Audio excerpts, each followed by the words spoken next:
সাধুর চরণ জড়িয়ে ধরো। চোর চুরি করতে যায়, সপ্তাহে 6 দিন চুরি করে, সোম থেকে শনিবার পর্যন্ত চুরি করে। এখন চোর দেখলো আমার 6 দিন চুরি করে আমার মন শান্ত হচ্ছে না, তাহলে আমাকে আরেকদিন বাড়াতে হবে। কি করতে হবে? শুনেছি নদীর পাড়ে নাকি এক বাবাজি এসেছে, সে যে যা বর চাইছে তাকে তাই বর দেয়। তাহলে আমি তার কাছে যাব, গিয়ে আর বর চাইবো যে আমি সপ্তাহে 7 দিনে 7 দিনই চুরি করব, কিন্তু যেন ধরা না পড়ি। কি কায়দা দেখেছো? এখন এই মনোবাসনা নিয়ে চোর গেছে বাবাজির কাছে, বাবাজিকে বলছে, বাবাজি আমি আপনার কাছে দীক্ষা নেব। দীক্ষা নেবে? বলে হ্যাঁ। বললো ঠিক আছে, গঙ্গায় স্নান করে এসো। স্নান করতে গেছে, তা বললো কি দীক্ষা নেবে? দীক্ষা মন্ত্র দিয়ে বললো কি বর চাও? বললো আমি এই বর চাই যে সপ্তাহে 7 দিনে 6 দিন চুরি করি, এবারে সপ্তাহে 7 দিনে 7 দিন চুরি করব, কিন্তু যেন ধরা না পড়ি। এখন গুরুদেব চিন্তা করলো এ তো ভারী মুশকিল, চোর চুরি করবে আবার ধরা পড়বে না, এটা হয়?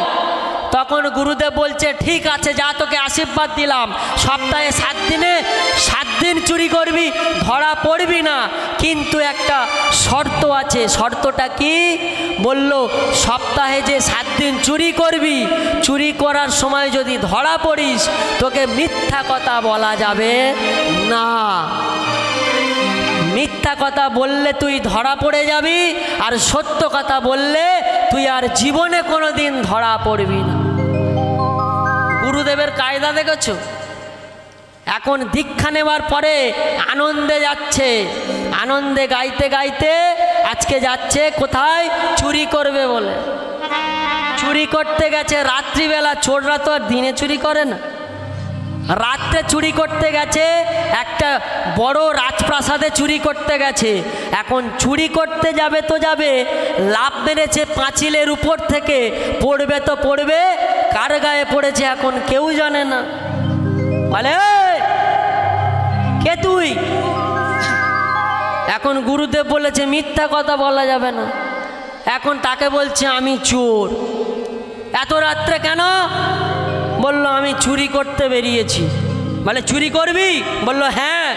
বলে এক কাজ কর, এনে আমার সিন্ধুকের চাবি নে, চাবিটা নিয়ে ওই রাজপ্রাসাদের ভিতরে ঢুকবি, ঢুকে দেখবি ওখানে হিরে আছে, হীরা, সেই হীরা নিয়ে আর তুই চুরি করে আমার কাছে এসে চাবিটা দিয়ে যা। এখন এই কথা বলার পরে চোর চাবিটা নিয়ে গিয়ে দেখছে সিন্ধুকের ভিতরে 3টা চকচকে হীরা আছে। তা ও চিন্তা করলো 3টে যখন হীরা আছে, তাহলে যে চাবিটা দিয়েছে তাকে একটা দেব, আর আমি একটা নেব, আর একটা ওই সিন্ধুকের মধ্যে থাকবে। এখন চোর চিন্তা করতে করতে 3টে হীরার মধ্যে একটা হীরা রেখে দিয়ে আবার চাবি দিয়ে ওই যে দাঁড়িয়েছিল অন্ধকারের মধ্যে তাকে চাবিটা দিয়ে বলছে না আমার চুরি হয়ে গেছে, আমি এবার বাড়ি যাচ্ছি। হ্যাঁ ভালো কথা, 3টে হীরা ছিল, আমি একটা নিয়েছি, তোমার জন্য একটা এনেছি, আর সিন্ধুকে একটা আছে। তা চাবিটা দিয়ে চোর কি করেছে, ওই একটা হীরে নিয়ে বাড়ি চলে এসেছে। পরের দিন সকালবেলা ঢাক পিটিয়েছে রাজামশাই, রাজপ্রাসাদের হীরা চুরি গেছে, রাজপ্রাসাদের হীরা চুরি গেছে, সবার ঘরে খোঁজো, যার ঘরে হীরা পাওয়া যাবে তাকে ফাঁসি দেয়া হবে। এখন যেই ঢাক পিটিয়েছে সবাই তো জানে গ্রামের মধ্যে ন্যাবলা চুরি করে, এই ওই ন্যাবলা ধরে আন। যেই বলেছে ন্যাবলা ধরে আন, ন্যাবলাকে হাত ধরে টানতে টানতে আনছে। বললো কি ব্যাপার, আমাকে টানছো কেন? বলে চল, রাত্রিবেলা রাজার সিন্ধুক থেকে হীরা চুরি গেছে, তোকে নিয়ে যেতে বলেছে। এখন যেই এই কথা বলেছে কাঁদতে কাঁদতে বলছে গুরুদেব, গুরুদেব তুমি তো বলেছিলে সত্যি কথা বললে আমি ধরা পড়বো না, তাহলে আজকে সত্যি কথা বলার পরে কেন আমি ধরা পড়লাম? গুরু ন্যাবলা কাঁদতে কাঁদতে ছুটে যখন যাচ্ছে, গিয়ে বলছে, নেবলা তুমি হিরে চুরি করেছো? বলল, হ্যাঁ রাজামশাই, হিরে চুরি করেছি। এখন মন্ত্রী মশাইকে বলল, তুই এখানে দাঁড়া। মন্ত্রী মশাইকে চাবিটা দিয়ে রাজা বলছে, মন্ত্রীবর তুমি গিয়ে সিন্দুকটা খুলে দেখো সিন্দুকের মধ্যে আর একটাও হিরে আছে কি না।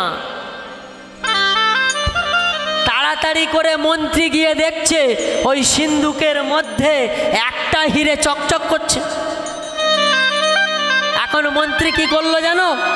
মন্ত্রী চিন্তা করলো যে নেবলা তো চুরি করেছে, নেবলা ধরা পড়েছে, তাহলে এই হিরেটা যদি আমি চুরি করি তাহলে নেবলার নামেই দোষ হবে।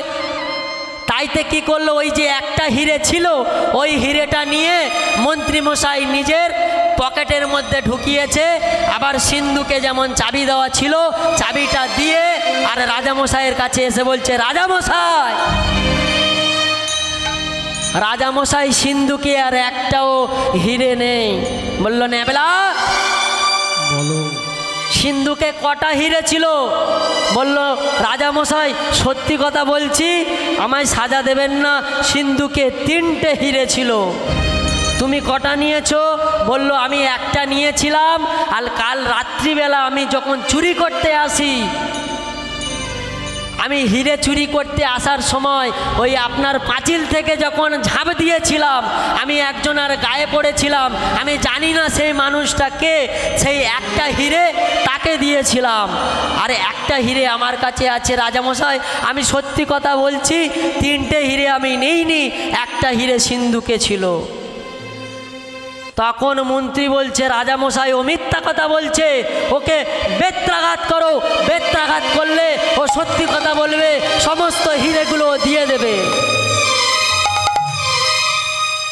তখন মন্ত্রীকে বলছে রাজা, মন্ত্রী বেত্রাঘাত নেবলাকে করব কি বেত্রাঘাত তোমাকে করব সেটা আগে ভাবার বিষয়।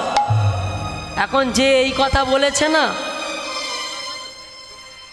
যে মন্ত্রীকে বেত্রাঘাত করবে, মন্ত্রী বলল, কি ব্যাপার, চুরি করলো নেবলা আর বেত্রাঘাত করবে আমার, মানে কি ব্যাপার রাজামশাই, আমাকে মারবেন কেন? তখন বলছে, শোনো মন্ত্রী, ও নেবলা সত্যি কথা বলছে, ও রাত্রিবেলা যখন চুরি করতে এসেছিল ওই পাঁচিল থেকে যখন ঝাঁপ দিয়ে পড়েছিল, ওই পড়েছিল আমার গায়ে, আমার গায়ে যখন নেবলা পড়েছিল ও সত্যি কথা বলেছিল, ও চুরি করতে এসেছে, তাইতে ওকে আমি চাবি দিয়েছিলাম। আর তুমি বলছো সিন্ধুকে হিরে নেই, ও যে হিরেটা দিয়েছিল দেখো আমার পকেটে একটা হিরে আছে। যখন হিরেটা দেখালো নেবলার কাছে একটা হিরে আর ওই রাজামশাইয়ের কাছে একটা হিরে, 2টো হিরে। আর তখন বলল, মন্ত্রীবর আর একটা হিরে কোথায়? মন্ত্রীবর বলল, আমি জানি না। রাজা বলল, ওকে গাছের গায়ে বাঁধ আর এই নেবলাকে আজ হতে আমার রাজার মন্ত্রী করে দে। নিতাই গৌর হরিবল, হরিবল, হরিবল, হরিবল। সেই সত্যি কথা বলল নেবলা, গুরুদেবের চরণদুলি মাথায় নিয়ে নেবলা হলো কি রাজার মন্ত্রী। আর সেই রাজার মন্ত্রী রাজত্ব করছে গুরুদেবের নাম স্মরণ করে করে। সেই রামচন্দ্র যেদিন চলে যায় সাধুগুরুর চরণ মাগবে বলে, মা কইকেই চিন্তা করছে, আমার ছেলে রামচন্দ্র চলে যাচ্ছে, রাত্রে বসে নির্জনে নিরপেক্ষে বসে মালা গাচ্ছে, আমার ছেলে 14 বছর চলে যাবে, কিন্তু তার আগে যখন রাজা হবে ওকে তো মালাটা পরাতে হবে। এখন আনন্দে মালা গাচ্ছে কইকেয়ী। রামচন্দ্র গিয়ে যখন এই আশীর্বাদ চাইল, কইকেয়ী কাঁদতে কাঁদতে বলল, আমি তোকে এই আশীর্বাদ দিতে পারবো না, আমি বর চাইতে পারবো না। কইকেয়ী কেন কলঙ্ক মাথায় নিল জানো? রামচন্দ্রের কথা মতো কইকেয়ী বরটা চাইতে গেল। যখন বরটা চাইছে তখন রামচন্দ্রের কথা মতো দশরথের কাছে গিয়ে বলছে, স্বামী কে কইকেয়ী? এত রাত্রে কেন? বলল আমি তোমার কাছে সেই যে দুটো বর ডিউ ছিল, আমি ওই ডিউ বর দুটো চাইতে এসেছি। কি চাইছো? প্রথম বর চাইছি আমারই গর্ভের সন্তান ভরত হবে এই অযোধ্যার রাজা। তা বেশ, রামচন্দ্র রাজা তোমার খুশি নয়, তুমি আনন্দ পাবে না? বলল না, আমার ভরত না রাজা হলে আমি আনন্দ পাবো না। তা বেশ, আর দ্বিতীয়বার কি চাইছো? দ্বিতীয়বার চাইছি রামচন্দ্রের যেন 14 বছরের জন্য বনবাস হয়ে যায়।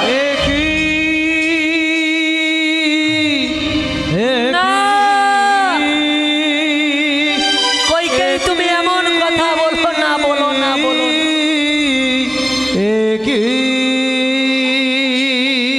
কইকেই তুমি রামকে বনবাসে পাঠাতে চাইছো কেন? তুমি ফিরিয়ে নাও বটটা, ফিরিয়ে নাও। রাজা দশরথ আছাড় খেয়ে পড়েছে মা কইকেয়ীর চরণে। আমরা অনেকে বলি স্বামী হয়ে বউয়ের কেউ পায়ে ধরে, জ্বালায় পড়লে ধরে। কি মায়েরা ধরে না? পায়ে ধরে? বাবারা আপনাদের পায়ে ধরে? ধরে নাকি আপনারা পা তুলে দেন বাবার বুকের ওপর? মা কালী যেমন দিয়েছে জিব্বার করে আছে, তা মা কালী যার বুকের ওপর পা দিয়েছে ওটা বাবা শিব নয়, ভোলানাথ নয়, ওটা ভোলানাথেরই মতো দেখতে। উনি হচ্ছেন মহাকাল। যখন জীবের পরমায়ু হরণ করে নিচ্ছিল মহাকাল, মা দেখে সহ্য করতে না পেরে বুকের ওপর পা দিয়ে দাঁড়িয়েছিল। যখন শিবের মতো দেখতে মা কালী চিন্তা করলো এ তো আমার স্বামী, সেই জন্য মা কালী জীবটা বার করে দিয়েছিল, কিন্তু নিজের স্বামী নয়। তাহলে মহাজন কি বলল? বউয়ের পায়ে তখনই ধরে, তারাই ধরে কখন? যারা জানে। কি জানে জানো? যেখানে উৎপত্তি জীব সেখানে ক্ষয়, তাহাই ভজন করলে জীব মোক্ষ পদ পায়। আস্তে, যেখানে উৎপত্তি জীব সেখানে ক্ষয়, তাহাই ভজন করলে জীব মোক্ষ পদ পায়। মানুষ ধ্বংস হয়ে গেল তুমি জানো না। নারীর সৃজন অতিশে কঠিন, কেবা সে বুঝিবে তাই, বুঝিতে অবধি নারী লেখ বিধি, বিষ অমৃত একই ভাণ্ডে রয়। মায়েদের শরীরে দেহের মধ্যে বিষও আছে, অমৃতও আছে। কি মা আছে না? ও মায়ের আছে তো? নেই? আছে। আমি সন্তান হয়ে আর খুলে বলছি না, ছালও ছাড়াচ্ছি না, শুধু বলে যাচ্ছি। তাহলে কি বললাম? যেখানে উৎপত্তি জীব সেখানে ক্ষয়, তাহাই ভজন করলে জীব মোক্ষ পদ পায়। নারীর সৃজন অতিশে কঠিন, কেবা সে বুঝিবে তাই, বুঝিবে তাই, বুঝিতে অবধি নারী লেখ বিধি, বিষ অমৃত একই ভাণ্ডে রয়। একই ভাণ্ডে রয়। যেমন পিপিকা ও জ্বরে অধিকা ভিতরে, জ্বলিছে অনল শিখা, অনল শিখা। আর পতঙ্গ দেখিয়া পড়ায় ঘুরিয়া পুড়িয়া মরায় পাখা। উড়য়ে মরয়ে মাথা। তেমতি ঘুরিয়া জগৎ পুড়িয়া কাম অনলে পুড়ি মরে, কিন্তু রসঙ্গ যে জন সে করয়ে পান বিষ ছাড়ি অমৃতেরে। হংস চক্রবাক ছাড়িয়া উবাক মৃণলে দুগ্ধ সদা খাই, তেমতি নহিলে কোথা প্রণমিলে দ্বিজ চণ্ডীদাস ইহা কয়। নিতাই গৌর প্রেমানন্দে হরিব। দশরথের মতো সৎ ব্যক্তি জগতে আর ছিল না। আর তা যদি না হবে তাহলে ভগবানকে তিনি পেতেন না। তাহলে দশরথের মতো সৎ ব্যক্তির অপরাধটা কি ছিল? কেন স্ত্রীর পায়ে ধরতে হলো? কেন রামকে ছাড়তে হলো? না, যেদিন দশরথ বনের মধ্যে শিকার করতে যাচ্ছে, সেই শিকার করতে গিয়ে অন্ধমুনির পুত্র সিন্ধুমুনি একটা কলসি নিয়ে জল ভরতে যাচ্ছে। পিতামাতা তো অন্ধ, এই সিন্ধুমুনি ছাড়া পিতামাতাকে সেবা করানোর মতো কেউ ছিল না। বনের মধ্যে চারিদিকে বিল্ল বৃক্ষের বাগান, তার মাঝে অন্ধমুনির কুটির। সন্তান গেছে কলসি নিয়ে জল ভরতে। সন্ধ্যা আগত সময়ে যখন জল ভরছে, সেই সময় রাজা দশরথ হরিণ ভেবে ওই জলের শব্দটা শ্রবণ করে শব্দবেদী বাণটা যেই নিক্ষেপ করেছে, বাণটা গিয়ে কোনো হরিণের গায়ে লাগেনি, লাগলো কার গায়ে? ওই অন্ধমুনির পুত্র সিন্ধুমুনির গায়ে। যখন লেগেছে, লাগতে গিয়ে অচৈতন্য চিৎকার করছে, বাঁচাও, কে আছো? আর বুঝি প্রাণে বাঁচবো না, আমায় তুমি বাঁচাও, আমায় তুমি বাঁচাও। এখন তো হরিণ ভেবে শিকার করতে গিয়ে বাণ মেরেছে। যেই দেখেছে একটা মানুষের কণ্ঠস্বর, অন্ধমুনির পুত্রের কণ্ঠস্বর, ছুটতে ছুটতে গেছে, গিয়ে দেখছে কি একটা তরুণ যুবক কলসিটা পাশে পড়ে আছে আর যন্ত্রণায় ছটফট করছে। বলল, কে তুমি? বলল, আমি অন্ধমুনির পুত্র সিন্ধুমুনি। সিন্ধুমুনি বলে যখন সিন্ধুমুনিকে বুকের মধ্যে জড়িয়ে ধরেছে, বলল, আপনি দেরি না করে ছুটতে ছুটতে যান, গিয়ে বলুন আমার পিতা অন্ধমুনিকে যে আপনাদের সন্তান দেহত্যাগ করেছে। বলল, কারণটা কি? অন্ধমুনির পুত্র সিন্ধুমুনিকে যে শব্দবেদী বাণ মারল কেন? এটা হলো তত্ত্ব। আপনারা সবাই জানেন সিন্ধুমুনি পর্যন্ত, কিন্তু সিন্ধুমুনিকে কেন বাণটা মারলো? পূর্বজন্মে সিন্ধুমুনি একটা ব্যাধের সন্তান ছিল। গাছের ডালে একটা কপত কপতি পাখি বসেছিল।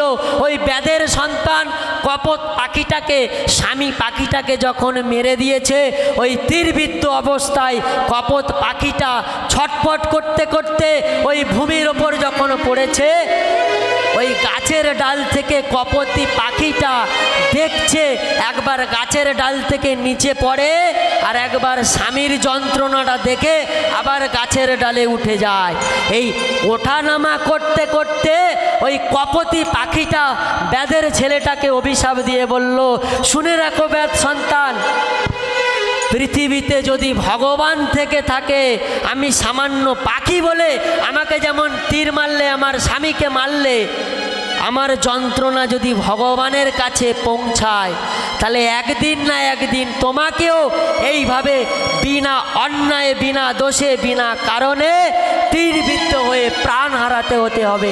নিতাই গৌর হরিবল, হরিবল, হরিবল, হরিবল। এই পাখিটাকে মারার জন্য সিন্ধুমুনিকে তীরবিদ্ধ হতে হয়েছিল। সেই অন্ধমুনির কাছে গিয়ে যখন দশরথ বলছে, মহারাজ কে? সিন্ধু এলি? দশরথ চুপ করে দাঁড়িয়ে বলছে, না আমি সিন্ধু নয়। কে? আমি অযোধ্যার রাজা দশরথ। কেন এসেছো? না আমি একটা ভুল করেছি। কি ভুল? বলল, আমি আপনার সন্তান সিন্ধুমুনিকে শব্দবেদী বাণ মেরে হত্যা করেছি। না,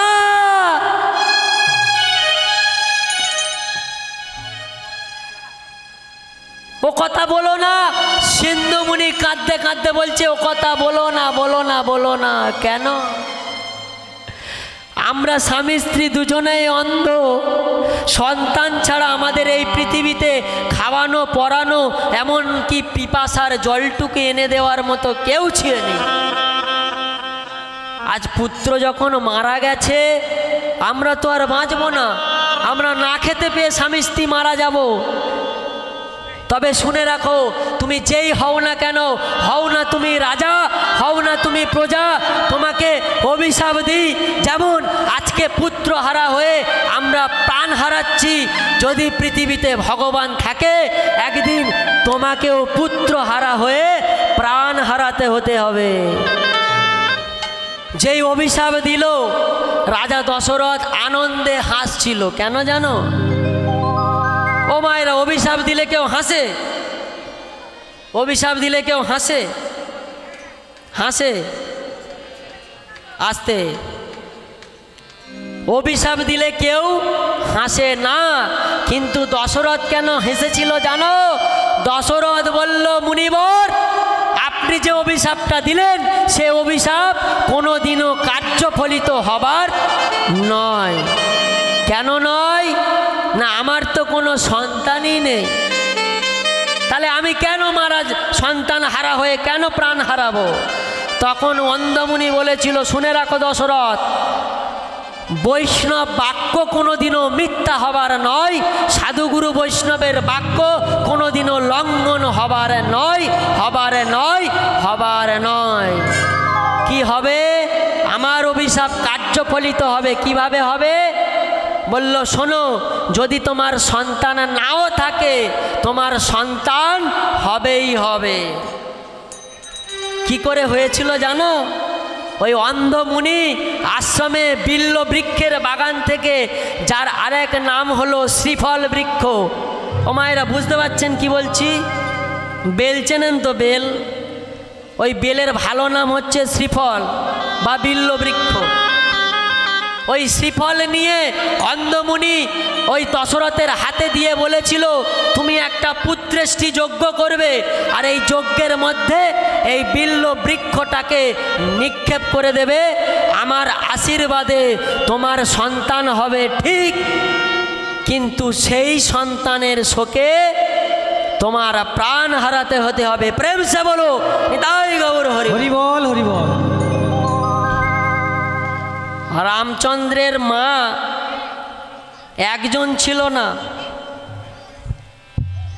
বাবারা, অসুবিধা হচ্ছে তত্ত্ব কথা বলতে? গান তো সবাই করে, নাচানাচি সবাই করে। আস্তে।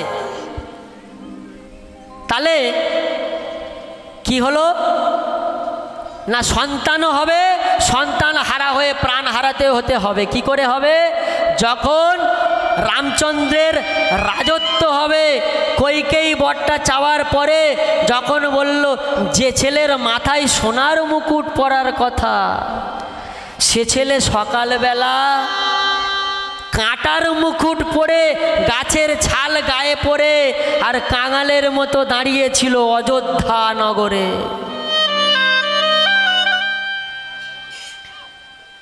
মা কৌশল্যা চিন্তা করলো, আমার ছেলেটা 14 বছরের জন্য অযোধ্যা ছেড়ে চলে যাবে। সমস্ত নরনারী সবাই কি করলো জানো? যার ঘরে যা ছিল রামচন্দ্রকে খাওয়াবে বলে একটা পাত্রে করে যে যার মতো এনে রামচন্দ্রকে সেবা করে দিচ্ছে। মা কৌশল্যা চিন্তা করলো, এরা গ্রামের সমস্ত মা আমারই গর্ভের সন্তানকে সেবা করিয়ে দিচ্ছে, আর আমার গর্ভধারিণী মা হয়ে আমার সন্তানকে কি সেবা করাতে পারি? যে সেবাটা করালে আমার সন্তান 14 বৎসর আমাকে না ভুলে থাকতে পারবে, আমার কথা ভাবতে পারবে। তাইতে মা কৌশল্যা কি করলো জানো? মা কৌশল্যা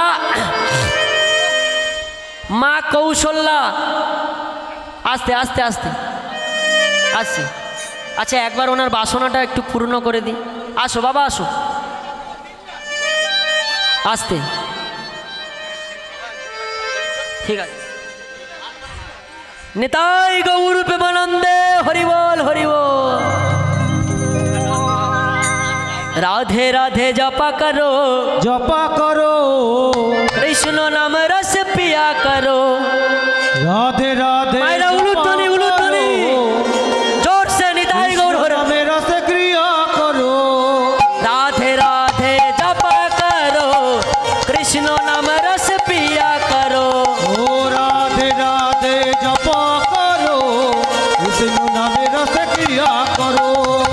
রাধে রাধে জপা করো, কৃষ্ণ নাম রস পিয়া করো। ও রাধে রাধে জপা করো, কৃষ্ণ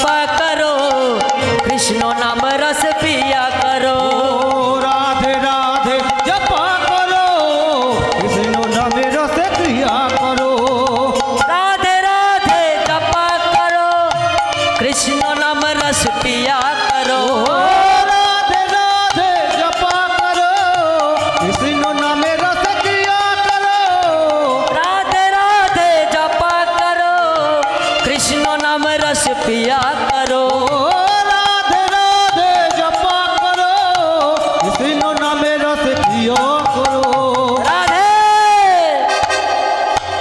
चरण में शीश झुकाया करो राधे राधे जपा करो निताई गौर हरि बोल उलुटनी उलुटनी কৃষ্ণ নামে রস ক্রিয়া করো রাধে রাধে জপা করো কৃষ্ণ নামে রস ক্রিয়া করো राधा रानी है महारानी महिमा उनकी जग जन जानी राधा रानी है महारानी वही मायन के जग जग जाने राधा रानी है महारानी महिमा उनकी जग जन जानी राधा रानी है महारानी वही मायन के जग जग जाने राधे मायरा उलुध्वनि कोथाय जोर से उलुध्वनि राधे कृपा दृष्टि बरसाया करो राधे राधे जपा करो राधे राधे जपा करो कृष्ण नामे रस क्रिया करो राधे राधे जपा करो कृष्ण नामे रस क्रिया करो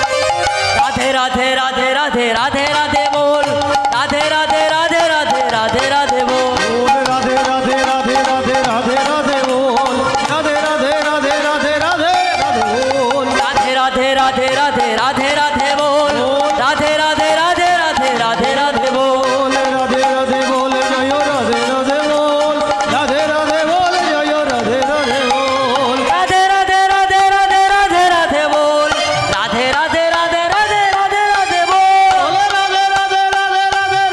बोल राधे राधे राधे राधे राधे राधे बोल राधे राधे राधे राधे राधे राधे बोल राधे राधे राधे राधे राधे राधे बोल राधे राधे राधे राधे राधे राधे बोल राधे राधे राधे राधे राधे बोल राधे राधे जपा करो कृष्ण नाम रस पिया करो राधे राधे बोल जय राधे राधे बोल राधे राधे बोल जय राधे राधे बोल राधे राधे बोल जय राधे राधे बोल बोल जय राधे राधे बोल राधे राधे बोल बोलो राधे राधे बोल राधे राधे बोल बोलो राधे राधे बोल बोल राधे राधे बोल जय राधे राधे बोल राधे राधे बोल जय राधे राधे बोल राधे राधे राधे राधे राधे राधे बोल राधे राधे राधे राधे राधे राधे बोल राधे राधे बोल जय राधे राधे बोल राधे राधे बोल जय राधे राधे बोल राधे राधे बोल जय राधे राधे बोल आस्ते राधे राधे बोल जय राधे राधे बोल সময় কত হয়েছে বাবু সময় কত 9:46 আচ্ছা আমাকে আর 15 মিনিট গাইতে বলা হয়েছে তা আমি একটা রিকোয়েস্ট রাখছি 10টা পর্যন্ত আমার সময় আমি আর 10 থেকে 15 মিনিট একটু এক্সট্রা চাইব যদি দেন খুবই ভালো হয় দেবে নিতাই গৌর প্রেমানন্দ হরি বল হরি বল। হরি বল হরি বল ছোট্ট করে একটা লীলা আমি শুনিয়ে দিচ্ছি আধ ঘন্টার মধ্যে সেই লীলাটা আপনারা একটু শ্রবণ করুন নতুন লীলা হ্যাঁ ওগো অষ্টমীতে একাদশী ওগো বিধবার হিল বসি আরে গগনেতে পূর্ণ শশী হইল উদয় অষ্টমীতে একাদশী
বিষয়ের মধ্যে প্রবেশ করছি, আপনারা শ্রবণ করুন।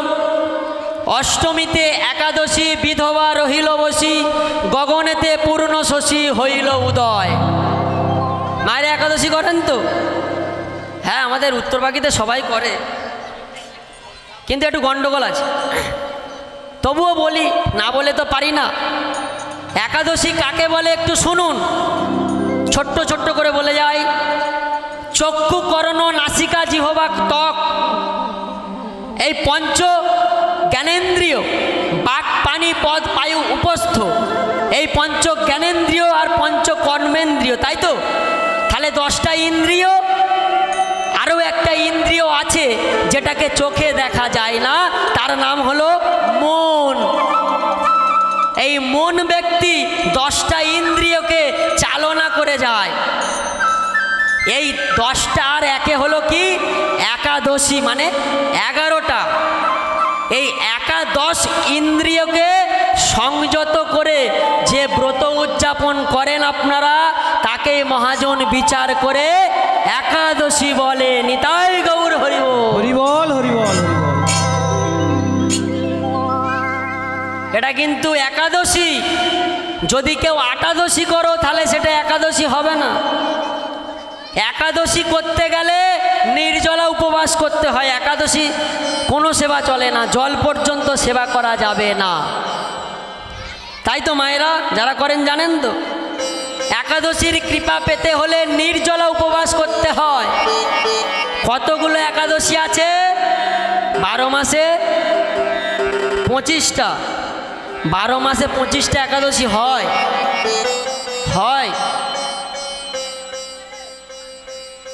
12 মাসে 24টা একাদশী। আসতে, আপনি বেশি জানেন, আমি কম জানি। এবার যেটা কম জানি ওটা আপনি জানুন। 12 মাসে 24টা একাদশী বলছি, শুনুন, মিলিয়ে দেখুন মেলে কিনা। উৎপন্না, আসতে কথা নয়, উৎপন্না, মোক্ষ বা মোক্ষদা, সফলা, পুত্রদা, সট্টিলা, জয়া বা ভৈমী, বিজয়া, আমলকি বা জয়ন্তী, পাপমোচনী, কামদা বা বাসন্তী, বরুথিনী, মোহিনী অথবা রোহিণী, অপরা, নির্জলা বা পাণ্ডবা, যোগিনী, শয়নী, কামিকা বা কামদা, পবিত্রা, অজা বা অন্নদা, পদ্মা বা পার্শ্ব, ইন্দিরা, পাশাঙ্কুশা, রমা বা রসভা, আর প্রবোধিনী বা উত্থান একাদশী। কটা হলো? 24টা। আরও 2টো একাদশী আছে, সেটা কি? কমলা বা পরমা আর পদ্মিনী। সেই 2টো একাদশী কবে পড়ে জানো? মাসে 3টে নয়, সেই 2টো একাদশী পড়ে 2.5 বছর ছাড়া ছাড়া। আমাদের ভারতীয় পঞ্জিকায় যে মল মাস বলে একটা বিধি দেওয়া আছে, ওটা মল মাস নয়, ওটার নাম হলো অধিক মাস বা পুরুষোত্তম মাস। সেই অধিক মাস বা পুরুষোত্তম মাস বা মল মাসের জন্য 2টো একাদশী ধার্য করা হলো। একটার নাম কমলা বা পরমা, আর একটার নাম হলো পদ্মিনী। এই হলো 26টা একাদশী।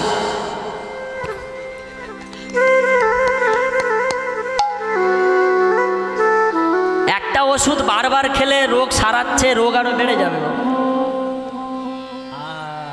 রাধে রাধে।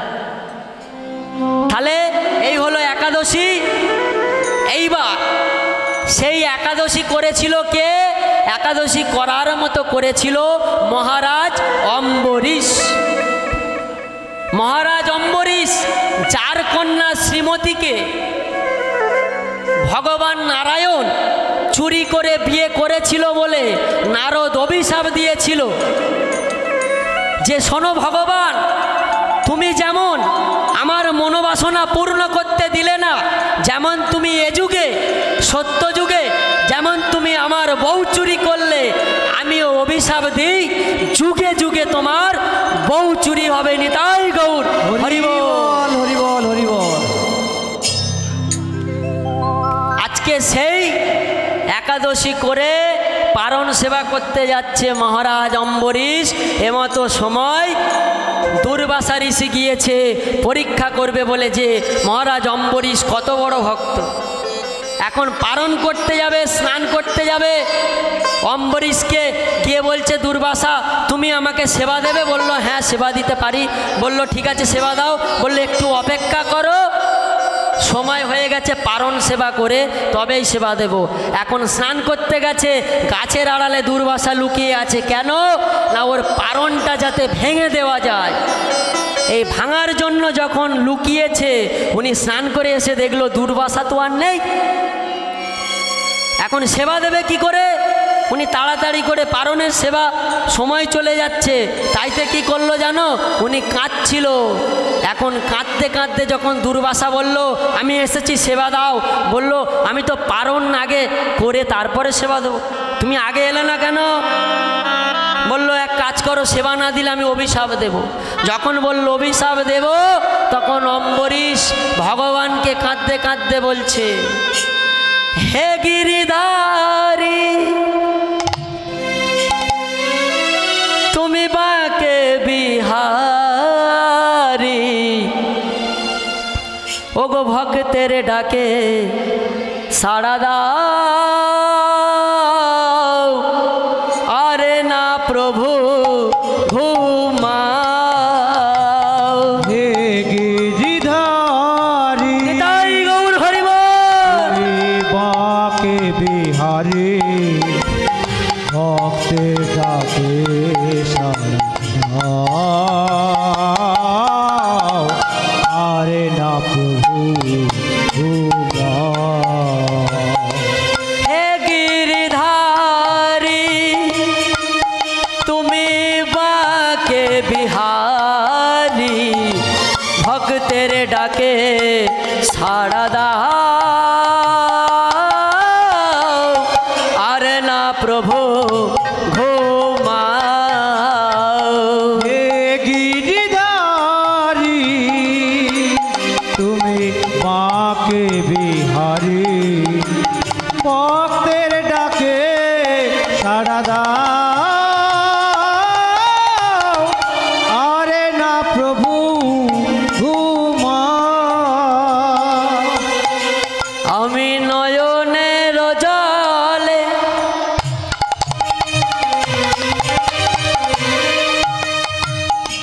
ওগো ডাকি গো তোমারে, নয়নের জলে ডাকি গো তোমারে, একবার সে দেখা দাও।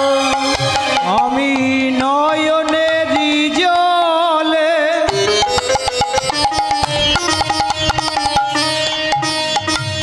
ডাকি গো তোমারে, একবার সে দেখা দাও।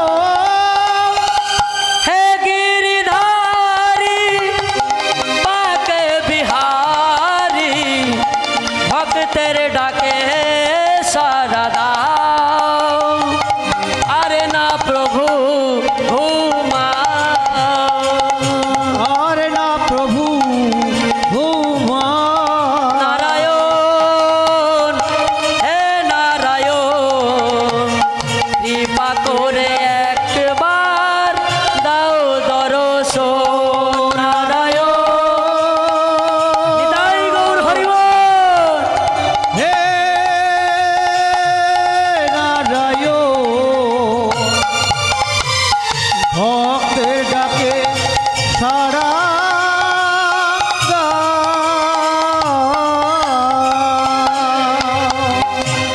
দেখা দাও দেখা দাও দেখা দাও, দেখা দাও দেখা দাও।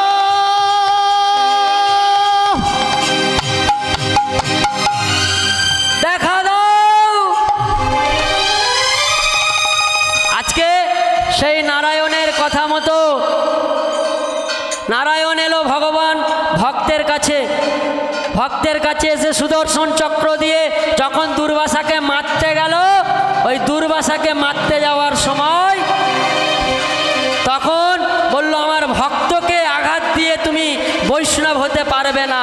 তাই চক্রকে বলল তুমি ফিরে এসো, আর ওই ভক্তের চরণে অপরাধ করেছো, ভক্তের চরণে ক্ষমা চাও। যখন ক্ষমা চেয়েছে, ক্ষমা চাওয়ার পরে তখন দুজনে বলল চলো, ক্ষমা যখন পেয়েছি তাহলে ভগবানের নাম করি।